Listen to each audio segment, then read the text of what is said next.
नमस्कार स्टूडेंट। आज की आपकी इस क्लास में आप सभी का एक बार फिर से स्वागत है। कल अपन ने क्वथनांक में जो उन्नयन है उसके बारे में अपन ने पढ़ लिया था और उसके लिए अपन जो क्वथनांक है कैसे निकालते हैं उसके लिए अपन ने फॉर्मूला भी पढ़ लिया था और साथ में उसके द्वारा अपन द्रव्यमान या आणविक द्रव्यमान है वो अपन कैसे निकाल सकते हैं वो अपन ने उसके लिए जो फॉर्मूला होता है वो अपन ने कल पढ़ लिया था। आज उसी से संबंधित जो क्वेश्चन है या न्यूमेरिकल क्वेश्चन है वो आज अपन को सॉल्व करना है। तो इसमें जो सबसे पहला क्वेश्चन है वो है शुद्ध जल का क्वथनांक 100 डिग्री सेल्सियस है। जो शुद्ध जल है, ठीक है, तो उसका जो क्वथनांक है वो कितना है, 100 डिग्री सेल्सियस है। अब इसके 100 ग्राम में 1.8 ग्राम ग्लूकोज को घोलने पर प्राप्त विलयन के क्वथनांक की गणना कीजिए। मतलब ये सवाल एक बोल रहा है कि जल को लिया है अपन ने, ठीक है, शुद्ध जल का जो क्वथनांक मतलब जो जल होता है वो 100 डिग्री सेल्सियस पर उबलने लगता है, ठीक है। तो इसका जो क्वथनांक है वो कितना है, 100 डिग्री सेल्सियस है। यदि इसको अपन केल्विन में माने तो कितना हो जाएगा, 273 केल्विन हो जाता है। अब जल का क्या है, अपन ने 100 ग्राम लिया है, जो जल है वो अपन ने 100 ग्राम लिया है और 1.8 ग्राम क्या है उसमें ग्लूकोज घुला हुआ है, ठीक है। तो वो बोल रहे हैं कि इसका क्वथनांक कितना होगा, यानी कि शुद्ध जल है उसका क्वथनांक है 100 डिग्री सेल्सियस, यानी 100 डिग्री सेल्सियस पर वो उबलने लगता है। लेकिन जब अपन ने 100 ग्राम जल लिया और उसमें 1.8 ग्राम उसमें ग्लूकोज घोल दिया तो अब अपन को ज्ञात करना है कि इसका क्वथनांक कितना होगा, यानी कि जो क्वथनांक है ना, या जो उबलने की जो प्रोसेस है वो कितने टेम्परेचर पर होगी। तो इसके लिए अपन को क्या है, एक फॉर्मूला होता है, अपन ने फॉर्मूला पढ़ा है ना, डेल्टा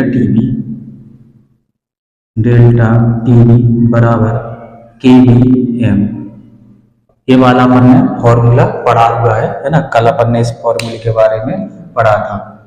तो केवी अपन को दिया गया है, जल का जो केवी का मान होता है 0.52 होता है, ठीक है। केवी का मान अपन को दिया गया है, डेल्टा टीवी ये अपन को ज्ञात करना है। अब अपन को क्या चाहिए, मोललता चाहिए, ये पता होना चाहिए ये क्या है, ये मोललता है, ठीक है। मोललता है तो अपन इससे भी पता कर सकते हैं क्योंकि इसमें ग्राम में दिया गया। यदि मोलरता होती है, ठीक है, तो उसमें क्या है, लीटर में या मिलीलीटर में अपन को है ना विलायक दिया जाता है, लेकिन इसमें क्या है, इसमें अपन को ग्राम में दिया गया और मोललता में क्या होता है, ग्राम में ही चीजें होती हैं, ठीक है। तो सबसे पहले इसकी अपन मोललता निकाल लेंगे तब जाके अपन है ना इसको सॉल्व कर पाएंगे। तो सबसे पहले इसकी मोललता निकालेंगे तो स्मॉल m बराबर होता है 1000 गुणा में WB, ठीक है, 1000, या आप पलट के भी ऐसा भी लिख सकते हो, उसमें कोई दिक्कत नहीं है। WB यानी कि विलेय का भार और गुणा में 1000, बटे में लेना है अपन को विलेय का आणविक द्रव्यमान यानी कि MB और गुणा में WA। ये क्या होता है, ये मोललता का फॉर्मूला होता है, WB गुणा में 1000 बटे में MB गुणा में WA। ये विलेय का द्रव्यमान है, ठीक है, 1000 ये विलेय का आणविक द्रव्यमान है और ये क्या है, विलायक का द्रव्यमान है। इसमें अपन इसकी वैल्यू रख देंगे, ठीक है। तो अपन देखेंगे इसमें विलेय का बार कितना है, यानी कि WA कितना दिया गया, WA दिया गया अपन को 100 ग्राम, ठीक है, और विलेय कितना दिया गया, यानी कि WB अपन को दिया गया है कितना, 1.8 ग्राम, 1.8 ग्राम, ठीक है। और विलेय यानी कि क्या है, ग्लूकोज है, विलेय क्या है, ये ग्लूकोज है, ठीक है। ये फॉर्मूला होता है C6H12O6, ठीक है, ये ग्लूकोज का फॉर्मूला है और इसका जो मोलर मास है, आणविक द्रव्यमान है, वो 180 होता है।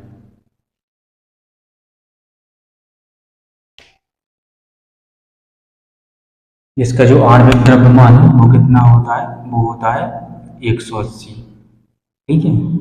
ये अपन को पता होना चाहिए, है ना, सवाल में दिया गया है, मैंने लिखा नहीं, सवाल में दिया गया हुआ आप दिया भी जाता है, अगर नहीं दिया जाता तो ये अपन को पता होना चाहिए, ठीक है। तो अपन MB देखेंगे, MB बराबर ये कितना है, 180, WA कितना है, 100 ग्राम, ये है जल, है ना, 100 ग्राम है। हाँ डब्ल्यू लिख लिया अपन ने ऊपर, ठीक है, ये लिख लिया ऊपर। अब इसमें क्या है, ये वैल्यू आ गई, ये वैल्यू इसमें रख देंगे। ये सारी प्रश्न में दी गई है, ठीक है, कुछ भी एक्स्ट्रा नहीं है, सारी की सारी क्या है प्रश्न में दी गई है। तो डब्ल्यू बी की वैल्यू रखेंगे 1.8 गुणा में 1000। अब चूंकि ये ग्राम में है इसलिए यहाँ पे 1000 लिखा। अगर यहाँ पे किलोग्राम में होता तो 1000 अपन नहीं लिखते, ठीक है। अगर ये वैल्यू क्या है, ये किलोग्राम में होती तो अपन इसको 1000 नहीं लिखते, लेकिन क्या है ग्राम में दी गई है। एमबी कितना है 180, और गुणा में डब्ल्यू कितना है 100 है। इसको सॉल्व करेंगे, ठीक है, इसको सॉल्व कर लीजिए। तो 2 जीरो से 2 जीरो एक कैंसल हो जाएंगे, 1 जीरो से 1 जीरो एक कैंसल हो जाएगा, ठीक है। अब आप देख रहे हो यहाँ पे 18 है, यहाँ पे 1.8 है, इसका ये दशमलव हटाएंगे तो 1 जीरो यहाँ पे बढ़ जाएगा, ठीक है। इसमें क्या है 1 जीरो इसमें बढ़ जाएगा, तो ये 18 है और यहाँ पे क्या है 180 है। तो 18 एकम 18, यदि अपन 1 जीरो यहाँ पे बढ़ाए तो 1 जीरो बढ़ जाएगा ये, ठीक है। तो 18 एकम 18 आ जाता है, और 18 धाम 180 यानी कि 1/10 आ जाता है, ठीक है। इसको अपन सॉल्व करेंगे तो ये आ जाएगा 0.1, ठीक है। ये मोललता की वैल्यू आ गई, ये क्या आ गई, मोललता की वैल्यू आ गई है। कितनी आ गई 0.1 आ गई। अब इसमें क्या है, इसमें अपन को एक क्वथनांक निकालना है। तो केबी का मान अपन को दिया गया है और एम अपन ने क्या है निकाल लिया है, तो इसमें अब वैल्यू रख देंगे और इसका सॉल्व कर देंगे तो आंसर अपना आ जाएगा। तो इसमें रखते हैं अपन वैल्यू डेल्टा टीबी बराबर में केबी की वैल्यू है 0.52। इसके बाद एक गुणा है और एम कितना है 0.1। तो डेल्टा टीबी आ जाता है अपना,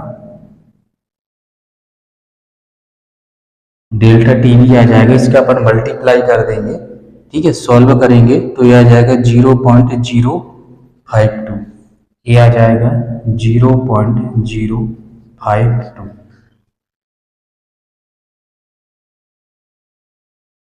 सॉल्व कैसे करना है, यहाँ पे 1 है ना, तो सेम टू सेम आएगा ये, लेकिन यहाँ पे 0.1 है। अगर मान के चलिए यहाँ पे ये 1 आता तो ये सेम टू सेम आ जाता, लेकिन यहाँ पे 0.1 है, यानी कि दशमलव कितने अंक के बाद है 1 2 3 है ना। इसका भी काउंट करेंगे, इसका भी काउंट करेंगे, 2 1 3 अंक के बाद दशमलव है, तो 1 2 3 अंक लिखेंगे, फिर दशमलव है 0 लिख देंगे, ठीक है। तो इसको सॉल्व करना बिल्कुल आसान है। अब ये क्या है डेल्टा टीबी का मान आया है, ठीक है, और इसका जो क्वथनांक है वो कितना है 100 डिग्री सेल्सियस है, ठीक है। तो अभी डेल्टा टीबी आया है, इससे अपन विलयन का क्वथनांक निकाल लेंगे। जो शुद्ध जल का है ना, तो यहाँ पे निकालेंगे अपन विलयन का क्वथनांक, विलयन का क्वथनांक, विलयन का क्वथनांक अपन को निकालना है। यहाँ नीचे भी यहाँ पे भी लिख सकते हैं विलयन का क्वथनांक, विलयन का क्वथनांक, ठीक है। तो विलयन में क्या होगा आपका, विलेय भी होगा और विलायक भी होगा, यानी कि दोनों चीजें होंगी उसमें, ठीक है। तो शुद्ध जल का कितना है 100 है, प्लस में ये अपन को निकालना है, ये अपन को क्या कर देना है इसमें प्लस कर देना, ठीक है। ये क्या आ गया, ये डेल्टा टीबी यानी कि विलेय का है, ये क्या है, ये विलायक का क्वथनांक है, ये विलेय का क्वथनांक है। अपन को निकालना है विलयन का, विलयन में आपका विलेय और विलायक दोनों होते हैं। तो विलायक को अपन को दिया गया है 100, ठीक है, विलेय का अपन ने निकाल लिया 0.052, ठीक है। तो इन दोनों को क्या कर देंगे अपन ऐड कर देंगे 0.052। जैसे ही अपन इन दोनों को ऐड करेंगे है ना, तो इसकी जो वैल्यू है वो आ जाएगी 100.052, ये आ जाएगी इसकी, ठीक है। तो ये विलयन का क्या हो जाएगा, क्वथनांक हो जाएगा डिग्री सेल्सियस, ये आंसर है आपका,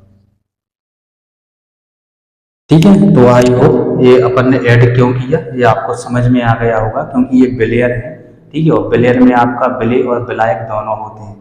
तो तो विलायक का अपन को दिया गया है, ठीक है, विलायक का क्या है 100 दिया गया है अपन को, है ना, और विलेय का अपन ने निकाल लिया, दोनों को ऐड कर देंगे तो विलयन का जो क्वथनांक है वो अपना आ जाता है। आई होप कि आपको ये सवाल क्या है अच्छे से समझ में आया होगा।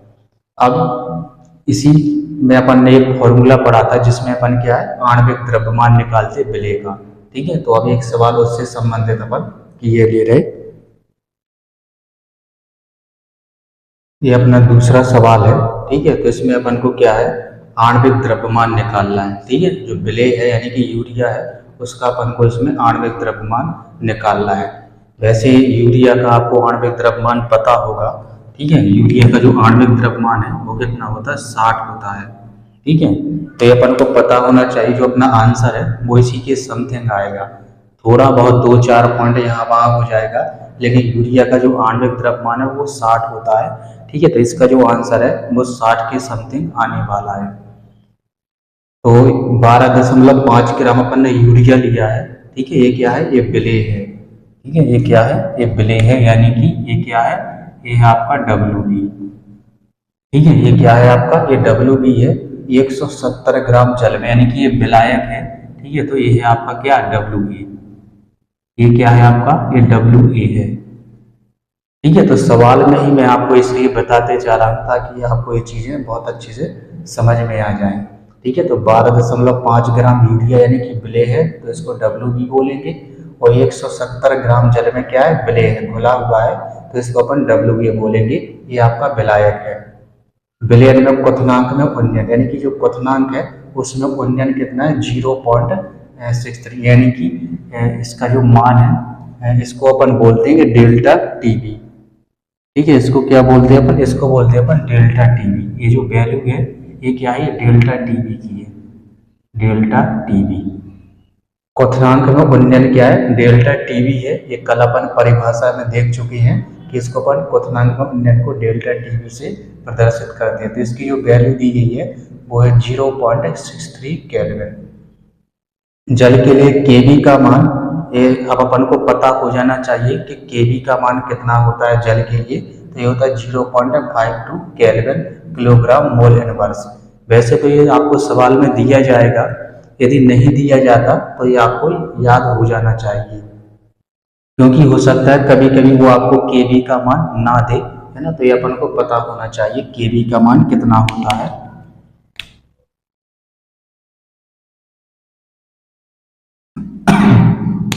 अब इसको अपन सॉल्व करेंगे, है ना। तो यूरिया का क्या है अपन को आणविक द्रव्यमान निकालना है। तो आणविक द्रव्यमान का फॉर्मूला कल अपन पढ़ चुके हैं। फॉर्मूला होता है आपका Mb बराबर 1000 गुणा में Kb, 1000 गुणा में Kb गुणा में WB, गुणा में WB बटे में डेल्टा TB गुणा में WB। ये फॉर्मूला भी आपको याद हो जाना चाहिए, ठीक है। Mb विलेय का अपन को आणविक द्रव्यमान यानी कि यूरिया का आणविक द्रव्यमान निकालना है, तो इसको अपन ने यहाँ पे लिख दिया 1000 गुणा में Kb और गुणा में WB। तो सारी वैल्यू अपन को दी गई है, तो इससे अपन इसकी वैल्यू निकाल सकते हैं। तो यहाँ पे मैंने सारी ये सब लिख दी है आपको, ठीक है। Kb क्या है, Kb का मान ये दिया गया यहाँ पे, ठीक है। ये है Kb का मान, ठीक है। तो Kb का मान आपको यहाँ पे दिया गया है। WB ये है आपके लिए WB का मान, ये है WA का मान, और डेल्टा TB का मान आपको ये दिया गया डेल्टा TB का मान, ठीक है। तो सारी वैल्यू अलग से नहीं लिख रहे, यहीं पे मैंने इसको, है ना, बता दिया है कि कौन कौन सी वैल्यू कहाँ पे क्या है, ठीक है। अब डायरेक्टली अपन इसमें क्या है वैल्यू रखेंगे।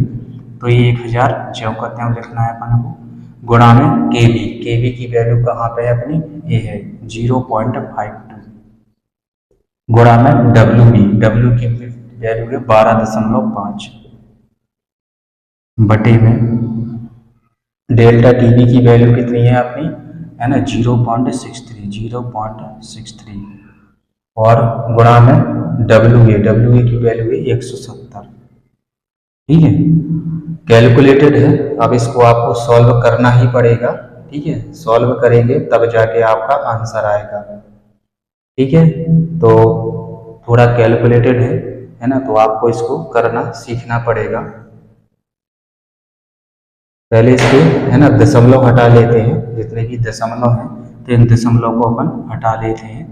तो यहाँ से एक दशमलव जाएगा ये, तो यहाँ पे एक जीरो बढ़ जाएगा। यहाँ पे एक दशमलव ये, इसको हटाएंगे अपन। ठीक है, तो दो अंक हैं तो दो जीरो बढ़ जाएंगे यहाँ पे, ये दो जीरो बढ़ा दिए। ठीक है, यहाँ पे क्या है, यहाँ पे दशमलव हटाएंगे, दो अंक है तो यहाँ पे दो जीरो ये बढ़ जाएंगे। ठीक है, तो सबसे पहले जितने भी जीरो हैं उनको आप कैंसिल आउट कर दो। यहाँ पे देखो तीन जीरो है तो तीन जीरो ये काट दिए और तीन जीरो ये काट दिए।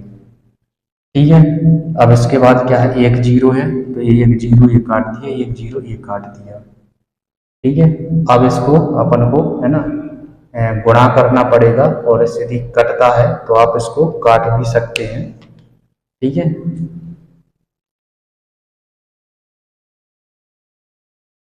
तो आप इसको सॉल्व कर लेना। ठीक है, मैं इसकी डायरेक्ट वैल्यू रख ही दे रहा हूँ। ठीक है, तो इसकी वैल्यू अपन को पता ही है कि 60 है। ठीक है, तो 60 ही इसका आंसर आना है। ठीक है, लेकिन थोड़ा बहुत यहाँ वहाँ हो जाता है, तो वैसे इसका जो आंसर है वो आता है 60.7। ठीक है, ये क्या आता है, इसका आंसर आता है ना। विलेय पदार्थ का जो आणविक द्रव्यमान है वो आपका 60.7 ग्राम मोल इनवर्स आएगा, ग्राम मोल इनवर्स आ जाता है। ठीक है, ये इसके वैल्यू आएगी है ना, तो 60 के समथिंग ही आना है इसकी वैल्यू। ठीक है, तो इसको आप लोग सॉल्व कर लेना है ना। तो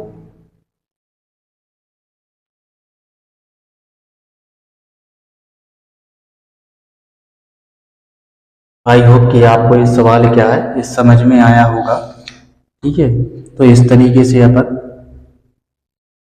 इसको अपन निकाल सकते हैं।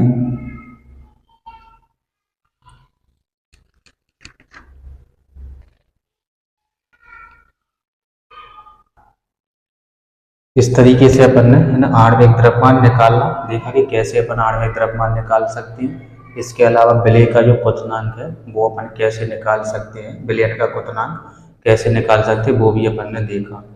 अब इसके बाद अगला जो पॉइंट है या टॉपिक है वो आता है आपका हेमांक में अवनमन। ठीक है, तो मैं इसको इरेज किए दे रहा हूँ और इसके बाद अपन देखेंगे हेमांक में अवनमन। अगला अपना टॉपिक है हेमांक में अवनमन। तो हेमांक का मतलब होता है जमने से।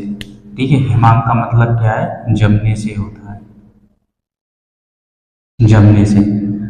ठीक है ना, कोई भी पदार्थ है या द्रव है, ठीक है, उसका जैसे ही अपन है ना टेम्परेचर कम करते हैं तो वो क्या है, जमना स्टार्ट कर देता है, मतलब वो जमने लगता है।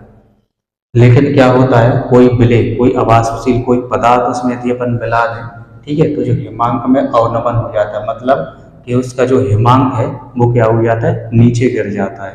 यानी कि जो हिमांक है वो क्या हो जाता है, कम हो जाता है। ठीक है ना, तो इसी की पहले अपन परिभाषा देखेंगे है ना। तो जब किसी विलायक में अवाष्पशील पदार्थ, जब किसी विलायक में,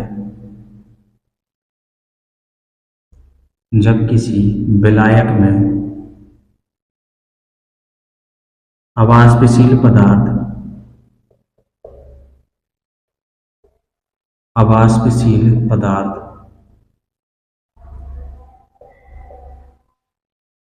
पदार्थ मिलाया जाता है, अवाष्पशील पदार्थ मिलाया जाता है, जब किसी विलायक में अवाष्पशील पदार्थ मिलाया जाता है तो उसका वाष्प दाब गिर जाता है, तो उसका वाष्प दाब, तो उसका वाष्प दाब गिर जाता है।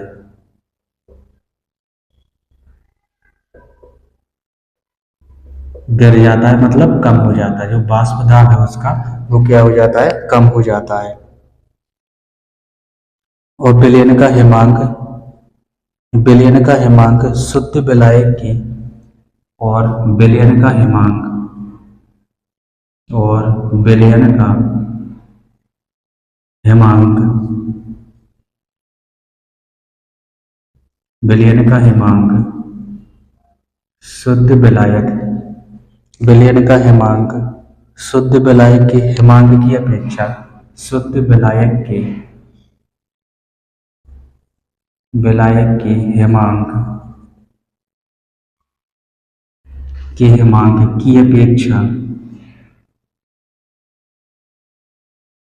की अपेक्षा कम हो जाता है कम हो जाता है। इसी क्या हिमांक में अवनमन कहते हैं। इसे हिमांक में अवनमन कहते हैं। इसे ही क्या है हिमांक में अवनमन कहते हैं। इसे ही हिमांक में अवनमन कहते हैं। और इसे डेल्टा टीएफ से डेल्टा टीएफ से प्रदर्शित करते हैं। इसको क्या है डेल्टा टीएफ से प्रदर्शित करते हैं। इसको क्या है अपन डेल्टा टीएफ से इसको प्रदर्शित करते हैं हिमांक में अवनमन को। किसी विलयन में विलायक के हिमांक में कमी किसी विलयन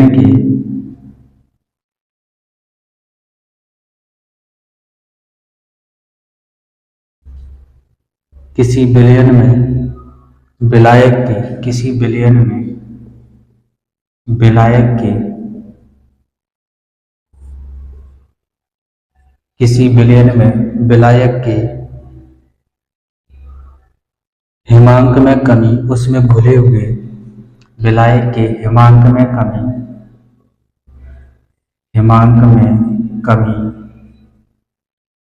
उसमें घुले हुए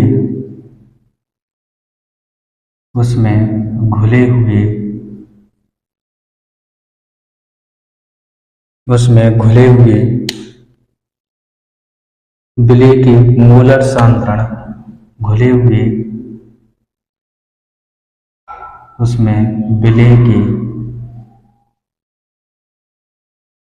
किसी विलयन में विलायक के हिमांक में कमी उसमें घुले हुए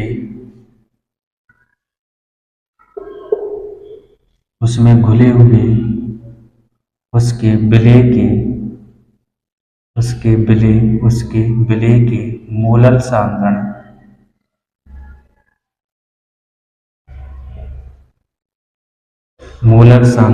के समानुपाती होता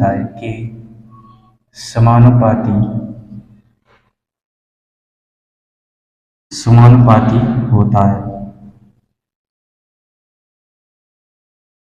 घुले हुए विलय के मोलर सांद्रण के समानुपाती होता है। अर्थात डेल्टा टीएफ समानुपाती स्मॉल एम मतलब मोललता। ठीक है स्मॉल एम क्या है यहाँ पे मोललता है। या डेल्टा टीएफ बराबर के एफ एम या फिर इसको ऐसे लिख सकते हैं डेल्टा टीएफ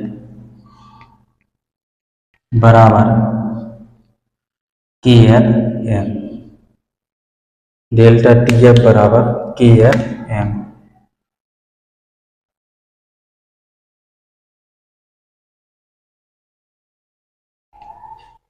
डेल्टा टीएफ बराबर के एफ एम। के एफ क्या है एक स्थिरांक है। ठीक है ये के एफ क्या है जहां के एफ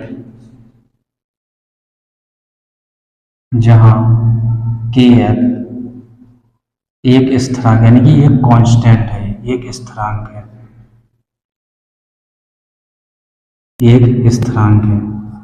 जिसे क्या कहते हैं मूलल जिसको अपन बोलते हैं मूलल हिमांक अवनमन स्थिरांक जिसको बोलते हैं अपन मूलल हिमांक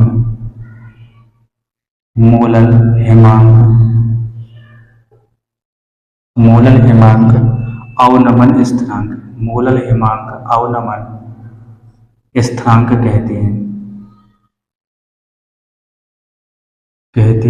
स्थिरांक कहते हैं।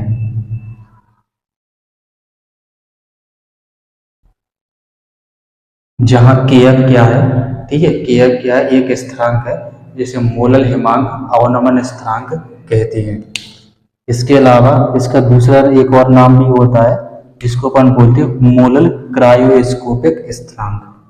इसी को अपन बोलते हैं मोलल मोलल क्रायोस्कोपिक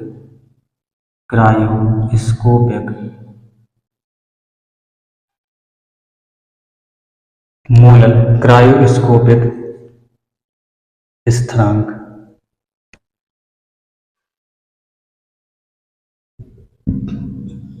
ठीक है, इसका एक नाम और भी है ना, मोलल क्रायोस्कोपिक स्थिरांक या मोलल हिमांक अवनमन स्थिरांक या फिर मोलल क्रायोस्कोपिक स्थिरांक भी इसको अपन कहते हैं।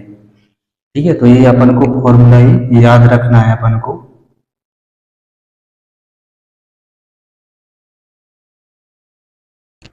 यदि इसकी अपन परिभाषा देखें कि मोलल हिमांक अवनमन स्थिरांक क्या है, तो इसमें क्या लेना है अपन को, विलेय के 1 मोल लेना है। ठीक है, विलेय के क्या लेना है, 1 मोल लेना है और उसको 1000 ग्राम विलायक में मिला देना है। ठीक है, तो उसमें जो अवनमन होगा वो कहलाएगा उसका मोलल हिमांक अवनमन स्थिरांक। ठीक है, तो इस तरीके से अपन इसको ये फॉर्मूला अपन ने देखा।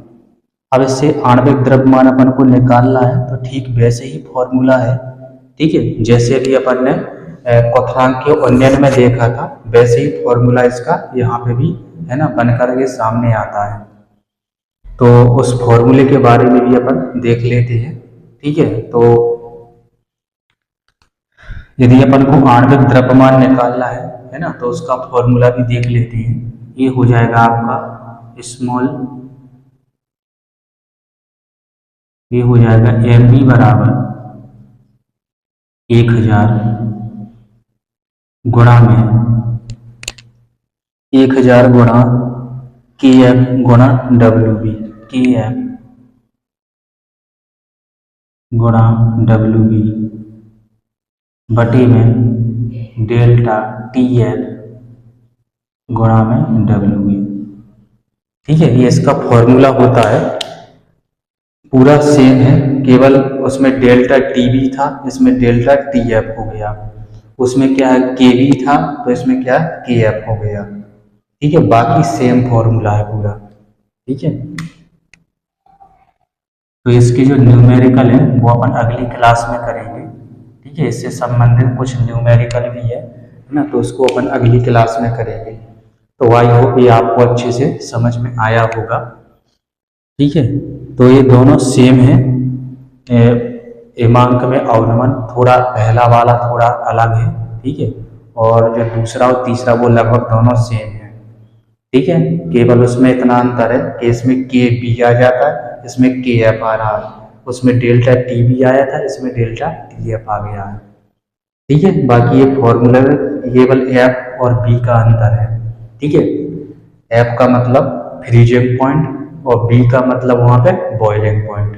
ठीक है, वहां पे के बी और डेल्टा टी बी था ना, उसमें था के बी और डेल्टा टी बी।